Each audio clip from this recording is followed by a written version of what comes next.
अपने बारे में कुछ बताइए। जी, मैं पटना से बिलोंग करती हूँ और मेरे पिताजी का नाम श्री प्रमोद कुमार सुमन है। मैंने अपनी मैट्रिक की examination atomic energy central school से पास किया है और मैं स्कूल टॉपर रह चुकी हूँ। उसके बाद मैंने intermediate in science Patna women's college से किया है। And then coming to my professional degree course, मैंने बीटेक इन बायोटेक्नोलॉजी किया है from doctor Rajendra agricultural university Pusa से, जहाँ मैं गोल्ड मेडलिस्ट पे रह चुकी हूँ। मेरा ऑप्शनल बॉटनी है और मैंने 64th बीपीएससी में मुझे एज अ रेवेन्यू ऑफिसर मेरा सिलेक्शन हुआ है और मैं आज आपके सामने सेकेंड इंटरव्यू के लिए हूँ। ओके। हॉबीज क्या है आपकी? मैम, मेरी हॉबीज चेस खेलना है। चेस खेलना। ओके।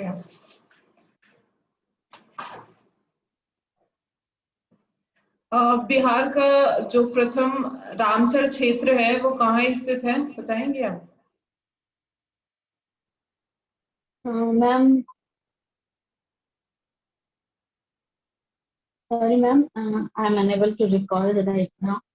मैंने देखा नहीं है, मैं देखी। बिहार में कृषि रोड मैप की शुरुआत किस वर्ष में हुई थी? मैम, ये 2015 में शुरू, 2000, सॉरी मैम, 2005 में शुरू हुई थी। Are you sure? 2008। Sorry ma'am, 2008 में शुरू हुई। बिहार का एकमात्र राष्ट्रीय उद्यान कौन सा है? Ma'am, Valmiki national park. और बिहार का क्षेत्रफल की दृष्टि से अगर पूछा जाए तो सबसे बड़ा वाइल्ड लाइफ सेंचुरी कौन सा है? मैम, ये वाल्मीकि नेशनल पार्क ही सबसे बड़ा है, जिसका 900 किलोमीटर स्क्वायर है एरिया में। श्योर है आप? 900 अप्रोक्स है मैम। Okay. बिहार केसरी के नाम से किसको जाना जाता है?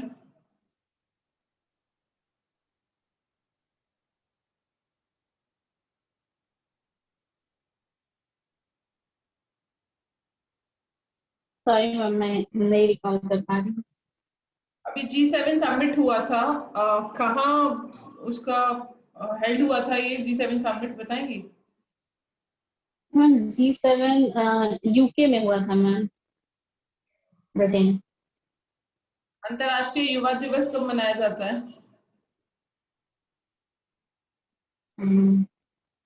Ma'am, as I'm recalling, ma'am, can I guess ma'am? It's 12th of August. Yes, right.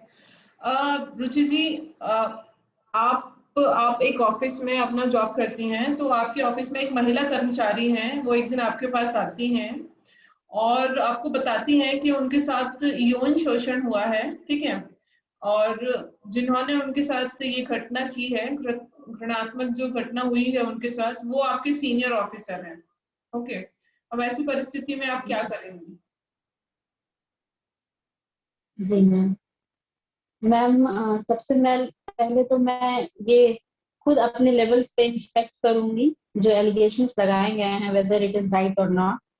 अगर वो सही पाए जाते हैं मैम, तो जो भी एक वुमेन के लिए जो एक सेल बनाया जाता है मेरे डिपार्टमेंट में या अगल के बगल के किसी भी पुलिस स्टेशन में, मैं वो उन्हें कंप्लेन करने के लिए बोलूंगी। एंड फर्दर उसके इन्वेस्टिगेशन के अनुसार जो भी ये किया जाएगा, जैसे कि वो मेरी सीनियर्स है मैम, तो मैं खुद कुछ कर नहीं सकती हूँ, क्योंकि there is particular protocol in the service. So मैं उन्हें अपना जितना हो सके सपोर्ट, फिजिकल सपोर्ट या मेंटली सपोर्ट, मैं उन्हें प्रोवाइड करूंगी। उन्हें जो भी प्रोसीजर्स है जिसे उन्हें फॉलो करना चाहिए during the complain and inquiry and all, वो मैं उनके साथ रहूंगी, ताकि उन्हें एक मोटिवेशन मिले। और जो भी होगा मैम, उससे केस से रिलेटेड इंक्वायरी सब अपना प्रोटोकॉल के अनुसार किया जाए। ओके। क्षेत्रफल की दृष्टि के हिसाब से बिहार का कौन सा स्थान आता है भारत में? मैम ये क्षेत्रफल की दृष्टि से मैम 13th है। 13th है, अभी भी 13th है।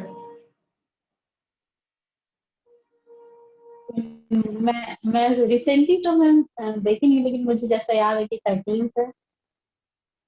सॉरी मैम, मुझे ध्यान नहीं। क्षेत्रफल की दृष्टि से अगर पूछा जाए तो बिहार का सबसे बड़ा जिला कौन सा है? ये ma'am western Champaran. Okay. Bihar में कितने प्रमंडल हैं? प्रमंडल means ma'am division, 9 division ma'am. Deepak sir please continue.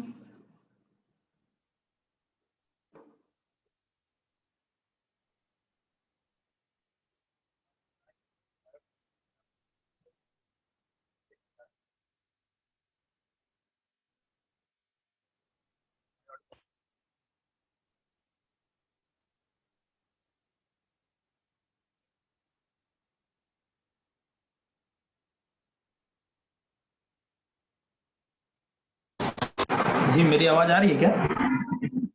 Ji sir. Ma'am आपने बायोटेक्नोलॉजी में बीटेक किया, अपना ग्रेजुएशन आपने बायोटेक्नोलॉजी में किया। जी सर। अ, अभी रिसेंट 1 और 2 ईयर्स में बायोटेक्नोलॉजी के फील्ड में कोई ऐसा रिमार्केबल इन्वेंशन या डिस्कवरी बता सकती हैं आप, जो जिसको आप कोट करना चाहें? जी सर, बायोटेक्नोलॉजी के क्षेत्र में सर अभी जो जीन एडिटिंग जो न्यू टेक्नोलॉजी डेवलप हुई है, क्रिस्पर कैस9, ये टेक्नोलॉजी है जिससे जीन एडिटिंग में काफी हेल्प मिला है सर। और इसमें सर 2 साइंटिस्ट हैं जिन्हें नोबेल प्राइज भी मिला था 2020 में। तो ये न्यू डिस्कवरी।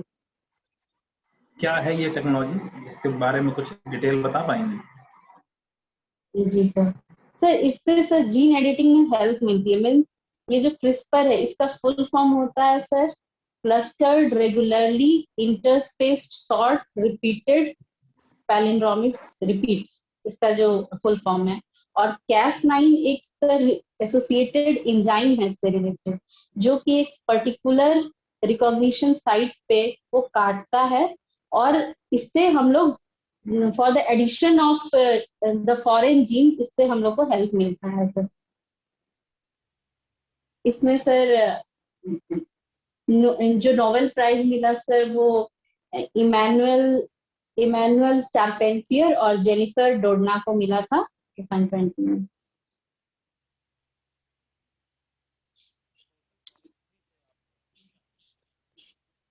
सॉरी सर, आपकी आवाज नहीं आ रही है। सोशल फॉरेस्ट्री से मैम आप क्या समझते हैं? सर सोशल फॉरेस्ट्री एक ऐसा मीन्स ऑर्गेनाइजेशन कहा जाएगा जिसमें हम लोग सोसाइटी के लोगों को इन्वॉल्व करते हैं, और हम लोग उनकी मदद से ज्यादा प्लांटेशन वर्क करवाते हैं। जैसे जो भी बैरन लैंड्स हैं वहां पे हम लोग प्लांटेशन करवाएं, या रोड साइड। तो इससे क्या होगा कि ज्यादा से ज्यादा कवर अप होगा वो एरिया इन प्लांट्स, और it will be helpful for the environment as well as for the human beings. Respiration and fermentation, what is the difference? Sir fermentation process जो होता है वो in the absence of oxygen होता है, whereas respiration जो होता है वो in the presence of oxygen होता है। वैसे रेस्पिरेशन होता क्या है?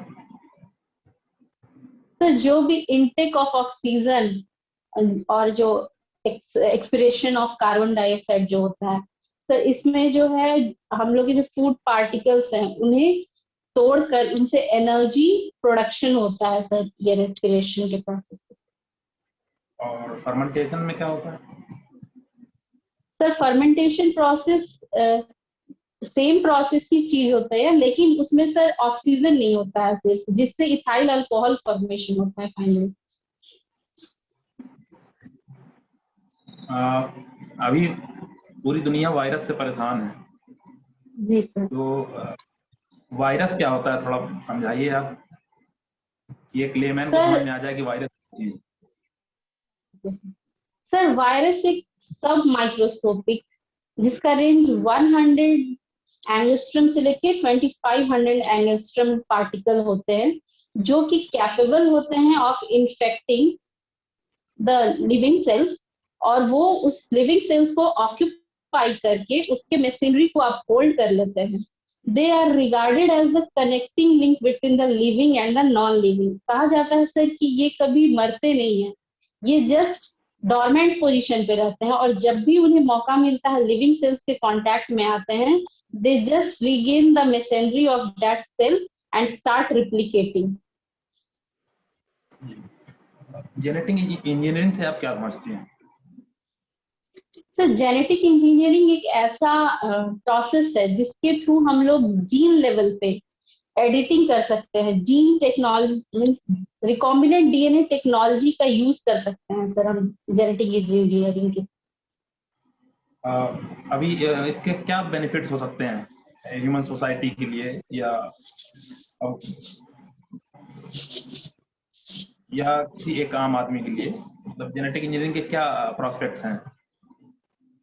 सर जेनेटिक इंजीनियरिंग बहुत ही हेल्पफुल है, और हम इसका रेलेवेंस सर देख सकते हैं in the field of human health, animal health, whether it is environment या फूड प्रोसेसिंग इंडस्ट्रीज हो गए। तो जैसे सर अभी अगर हम लोग फूड प्रोसेसिंग इंडस्ट्री में जेनेटिक इंजीनियरिंग कैसे हेल्पफुल है? सर जैसे हम लोग जो जैसे इंसुलिन जो प्रोडक्शन होता है सर, जिसे ह्यूमुलिन कहा जाता है, इसमें सर हम लोग जेनेटिकली इंजीनियर्ड बैक्टीरिया से हम लोग इंसुलिन को प्रोडक्शन करवाते हैं। उसमें सर हम लोग प्लाज्मिड में ह्यूमन इंसुलिन रिलेटेड जो जीन होता है सर, उसको हम ऐड करते हैं और फिर उसका रेप्लिकेशन करवाते हैं। तो इस तरह सर ये इसमें भी काम आता है।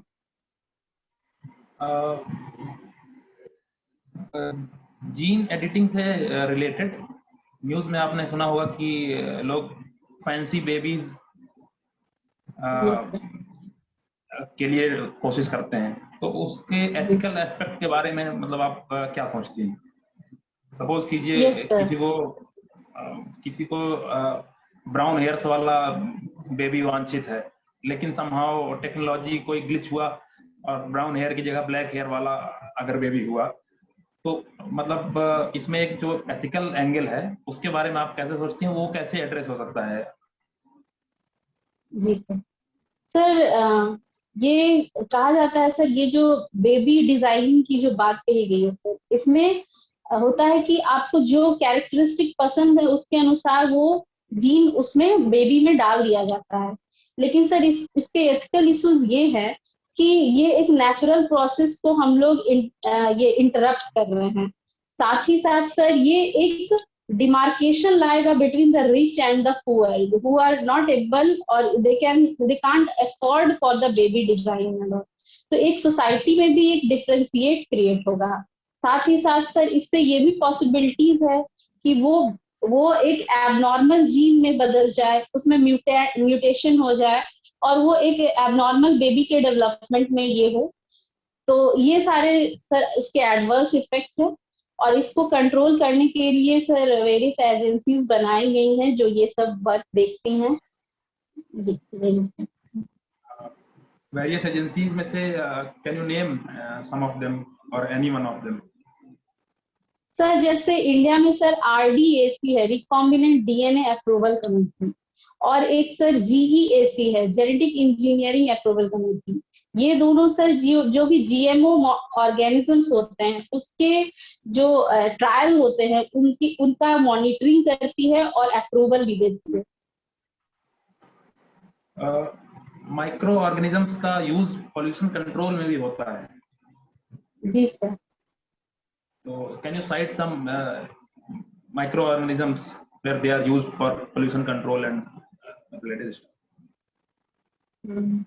यस सर, जैसे माइक्रो ऑर्गेनिजम्स में सर एक फंगस होता है सर, ट्राइकोडर्मा, वो भी हेल्प करता है सर इवन सूडोमोनास जो स्पीसीज होते हैं वो भी काफी हेल्पफुल हैं फॉर पॉल्यूशन कंट्रोल। और जैसे ऑयल स्पिल्स वगैरह जो सर इन्वायरमेंट में जो वाटर बॉडीज में होते हैं उसमें सूडोमोनास फोर्टिडा जो स्पीसीज होते हैं उनका यूज किया जाता है for degrading those oil spills. और सर इसके अलावा सर जैसे एक और जैसे अगर हम लोग कहें तो लिविंग ऑर्गेनिजम्स है, लाइकेन जो होते हैं सर वो भी पॉल्यूशन कंट्रोल में काफी, उसे इंडिकेटर माना जाता है pollution control. Indicator, plant indicators क्या होते हैं एक्चुअल में, अगर डिफाइन करना हो प्लांट इंडिकेटर्स क्या होते हैं? सर प्लांट इंडिकेटर्स होते हैं वो ऐसे प्लांट स्पीसीज या वेराइटीज होते हैं जो एक पर्टिकुलर इन्वायरमेंटल कंडीशन पे ही ग्रो करते हैं। तो हम लोग उनके प्रेजेंस से ये पहचान सकते हैं कि यहाँ उस या इस इन्वायरमेंट में कौन से मेटल प्रेजेंट है या कौन से पॉल्यूटेंट प्रेजेंट है। फॉर एग्जाम्पल कोई एग्जाम्पल कोट कर सकती हैं क्या? हाँ सर जैसे एक मैंने लाइकेन बताया जो कि SO2 के प्रेजेंस पे वो ये होता है। और सर सॉरी सर मुझे अभी और याद नहीं आ रहा। तो ये लाइकेंस जो होता है वो SO2 की प्रेजेंस में क्या कैरेक्टरिस्टिक दिखाता है, मतलब how can we come to know कि यहाँ SO2 है लाइकेंस को देख के? सर वो उस जगह सर वो वहाँ उनकी ग्रोथ नहीं देखे जाते हैं नॉर्मली। अगर वो क्लीन इन्वायरमेंट है तभी वो वहाँ पे ग्रो करेंगे। वहाँ का जो कॉम्पोजिशन है एयर का वो अगर अच्छा रहेगा तभी वो वहाँ ग्रो करेंगे, अदरवाइज वो in the presence of those pollutants they will not grow. Lichens तो हर जगह तो वैसे भी ग्रो नहीं करेंगे, लाइकेंस तो यस सर उसके लिए। सिलेक्टेड एनवायरनमेंट में ही ग्रो करेंगे। Yes sir. Yes sir. तो ऐसे में कैसे पहचानेंगे आप यहाँ SO2 है या नहीं है, या उसका पॉल्यूशन लेवल है कि नहीं? सॉरी सर अभी मैं उतना डिटेल नहीं बता पाऊँ। Differentiation and de differentiation of cells and organs, इससे क्या समझते हैं? सर डिफरेंशिएशन प्रोसेस है जो नॉर्मली जो मल्टीप्लिकेशन होते हैं सेल्स में, डिवीजन होते हैं सेल्स में, जिससे वो परमानेंट टिश्यूज के तरफ डेवलप होते हैं। तो सिंपल टिश्यू से वो परमानेंट टिश्यू में जो ट्रांसफॉर्मेशन होता है सर वो डिफरेंशिएशन कहलाता है। But sir after the they got maturity उसके बाद सर जो कैम्ब्रियल एक्टिविटी फिर से एश्योर होती है जिसके कारण फिर से उसमें डिवीजन होता है sir. So that is called the de-differentiation. जी ऑर्गन्स में भी क्या ये देखने को मिलता है? ऑर्गन्स में सर प्लांट्स में मोस्टली देखा जाता है सर ये। जी that's all from my side. Kunal sir, over to Kunal sir.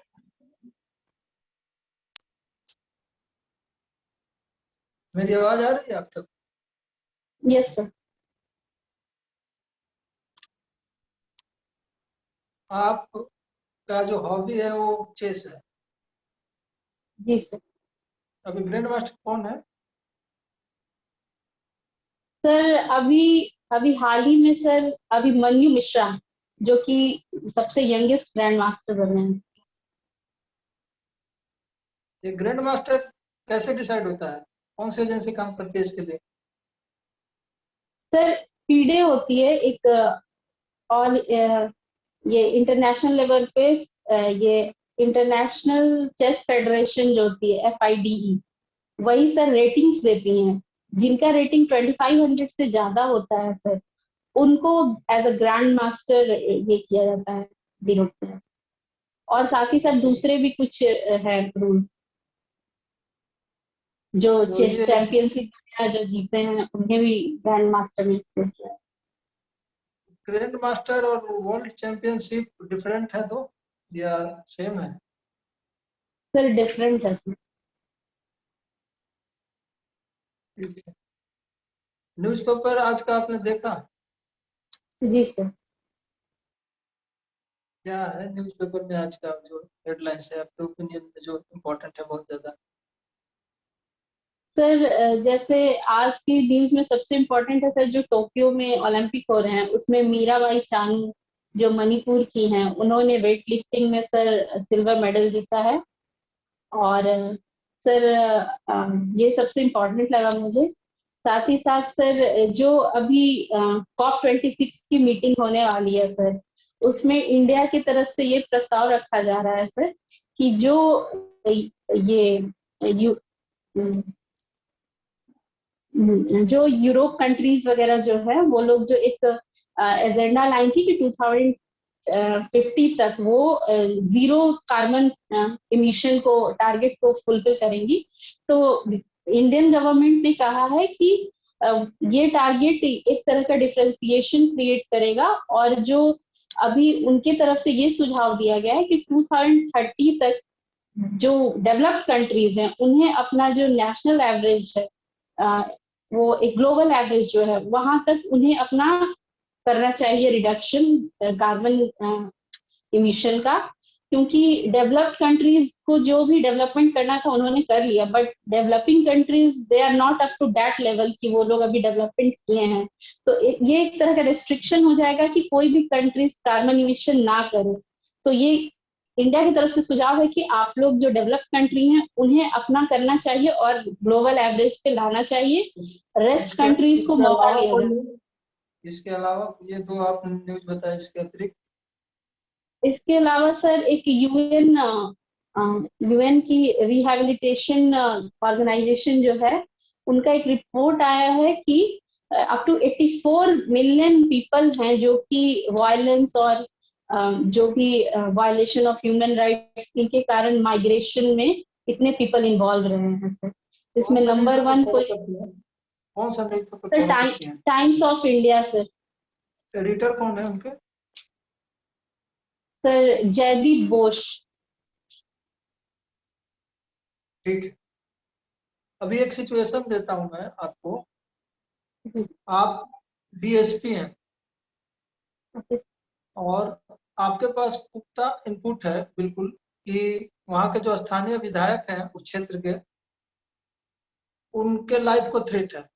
आपके पास कंफर्म न्यूज है कि उनके लाइफ को थ्रेट है, और साथ साथ आपके पास ये भी इनपुट है कि एक दूसरे क्षेत्र में, निकटवर्ती क्षेत्र में दंगा का पूरा पृष्ठभूमि तैयार है, लोग आमने सामने हैं और कभी भी दंगा छिड़ सकता है।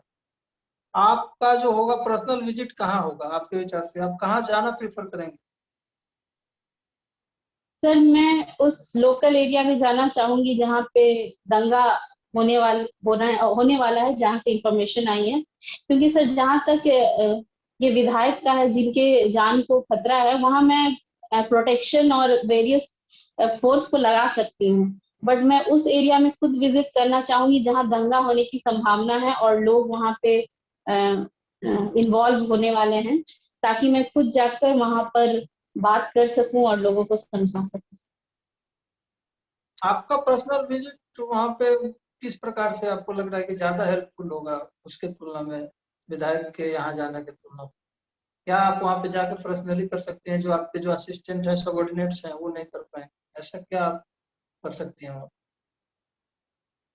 सर विधायक के यहाँ जैसे उन्हें अगर प्रोटेक्शन देना है तो वो वो घर पे रहेंगे और उन्हें फोर्सेस वगैरह प्रोवाइड की जाएगी। तो उनके लिए सर हम लोग फोर्स प्रोवाइड कर सकते हैं।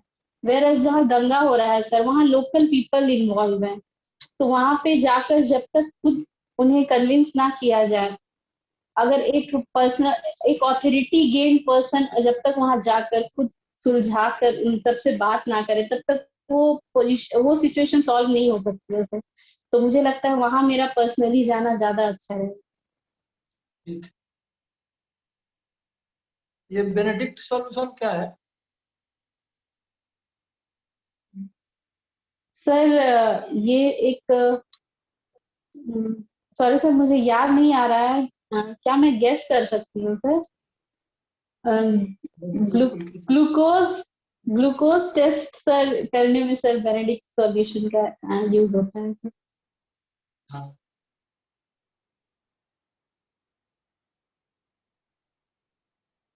आपने एग्रीकल्चर में आपने अपना एजुकेशन किया है, फॉर्मल एजुकेशन जो है। अभी जो एक परमानेंट समस्या है बिहार का, फ्लड का है, जिस प्रकार से एक बिल्कुल सूखा क्षेत्र राजस्थान का इंदिरा कैनाल बना के उसको बिल्कुल हरा बनाया गया, उस प्रकार से अगर एक विचार रखा जाए कि जो फ्लड प्रोन एरिया है, जहाँ फ्लड हर साल आते हैं, उनको किसी प्रकार से चैनलाइज करके जो सूखाग्रस्त क्षेत्र है उस तक पहुंचाया जाए, तो इसमें क्या क्या चैलेंजेस हैं और कितनी संभावना आप देखती हैं? जी सर। सर जैसा कि हम लोग देख सकते हैं कि ये एक स्टेट लेवल का प्रॉब्लम नहीं है, ये इंटरनेशनल लेवल का भी प्रॉब्लम हो जाता है, क्योंकि इस जो फ्लड जो आते हैं उसका मेन रीजन कोसी नदी में जो बारिश का पानी जो नेपाल के साइड से आता है वो है। तो सर इसमें इन्वॉल्वमेंट हो जाती है इंडियन गवर्नमेंट की। तो सर इसे खुद स्टेट अपने लेवल पे सॉल्व नहीं कर सकती है, इसमें गवर्नमेंट को भी साथ देना होगा। जहाँ तब जाकर सर अगर वहाँ नेपाल बॉर्डर और इंडिया बॉर्डर पे अगर हम लोग चेक डैम्स वगैरह बना दें तो वो काफी हेल्पफुल होगा बिहार के लिए। अदरवाइज सर बिहार गवर्नमेंट अपने लेवल पे भी बहुत सारी काम कर चुकी हैं। जैसे सर कोसी मेची नदी जो रिवर इंटरलिंकिंग प्रोजेक्ट है वो अभी काम चल रहा है। साथ ही साथ सर उद्धा योजना भी चल रहा है, जिसके तहत गंगा का पानी को नवादा और मोकामा ये साइड एरिया में ट्रांसफर किया जाएगा। तो ऑलरेडी वर्क चल रहा है सर, और अगर इंडियन गवर्नमेंट का साथ रहा तो वो इंटरनेशनल इश्यूज को भी सॉल्व किया जाएगा, तो फिर बिहार के डेवलपमेंट को सर मेरे ख्याल से कोई नहीं रोक पाएगा। ठीक है।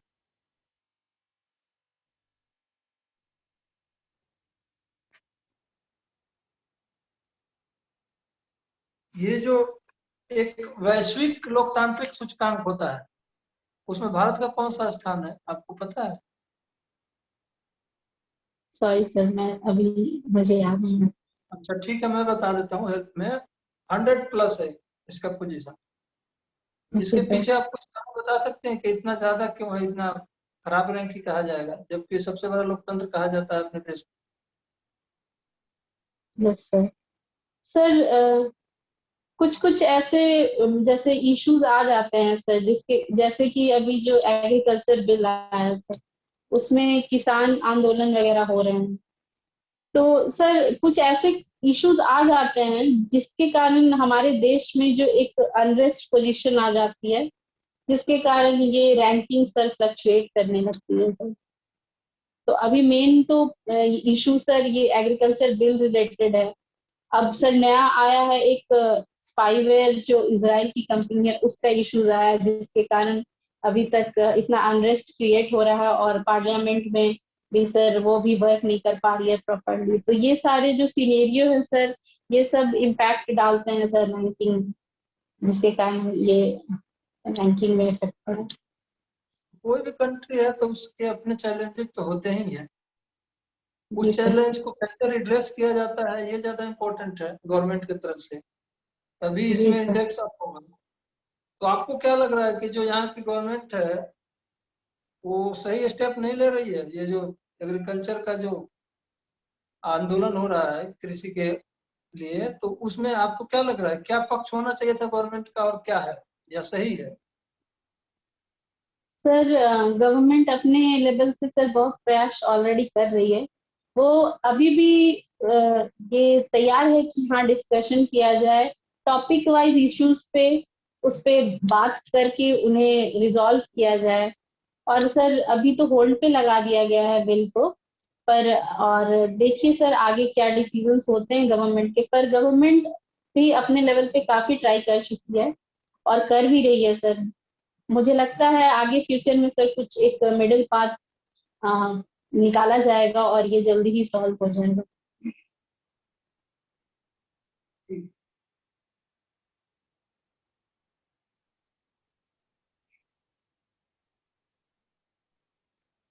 मुख्यमंत्री वृद्ध पेंशन योजना बिहार की एक महत्वाकांक्षी योजना है, इसमें क्या है? सर इसमें जो 40 to 60 ईयर्स जो बिलोंग करती हैं, जो भी वृद्ध महिला हैं, उन्हें 400 रुपीज प्रोवाइड की जाती है, और जो 60 से 80 ईयर्स एज ग्रुप में है उन्हें 500 रुपीज दिया जाता है सर। ये जो एज आप जो बता रहे हैं आप श्योर हैं? तो एज का जो एज यस का सर, बता रहे हैं यस सर, 60-80 को 500 और उससे बिलो को 400 दिया है। और स्नातक प्रोत्साहन योजना? यस सर, अभी सर इसके अमाउंट में चेंज लाया गया है। पहले सर 2500 प्रोवाइड किया जाता था, लेकिन अभी उसे बढ़ाकर 50,000 कर दिया गया है। क्या है इसमें? इसमें सर लड़कियों को प्रोत्साहित किया जाता है कि वो आगे बढ़े और पढ़ाई करे, और जो भी लड़की ग्रेजुएशन कंप्लीट कर लेती है सर, उन्हें मुख्यमंत्री कन्या उत्थान योजना के तहत 50,000 प्रोवाइड किया जाता है सर। वो जो फीमेल होगी कैंडिडेट, वो मैरिड या अनमैरिड दोनों में से किसी को, या उसके लिए भी कोई कंडीशन है? Sir unmarried. ठीक है, मेरे तरफ से भी कंप्लीट हुआ आपका इंटरव्यू। आपको फीडबैक शाम में मिलेगा। Thank you sir.